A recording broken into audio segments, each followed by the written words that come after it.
বলে ফালাই দাও ফালাও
এই রাস্তা দিয়ে গ্রামের প্রায় ৭-৮ হাজার মানুষ চলাচল করবে।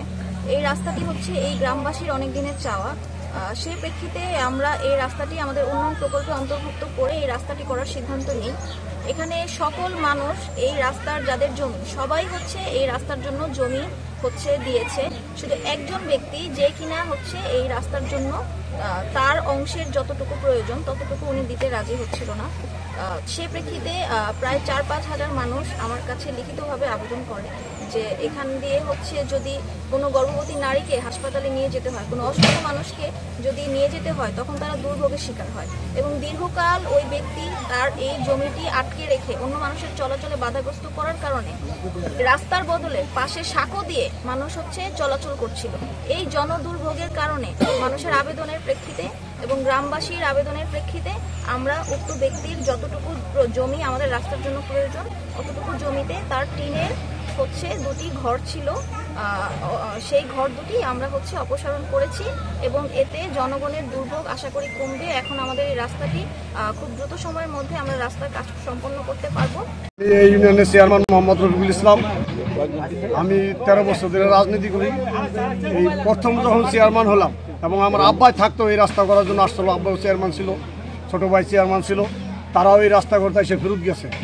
আমি প্রথম চেয়ারম্যান হওয়ার পর এই রাস্তা করার জন্য উদ্যোগ নেই এবং আমার কাছে যা হইলো আনন্দ মণ্ডলের গান্ধী, গিয়াসউদ্দিন ব্যাপার গান্ধী, রহমতুল্লাহ মাদবর গান্ধী, নয়া গান্ধী, এই 4 গ্রামের জনগণ আমার কাছে যায়। তারা হলো এই রাস্তাটা চলে, এখানে হাজার হাজার লোক চলাচল করে, তারা কোনো জিনিসপাতি নিতে পারে না, তারা কোনো উন্নয়নমূলক কাজ পায় না।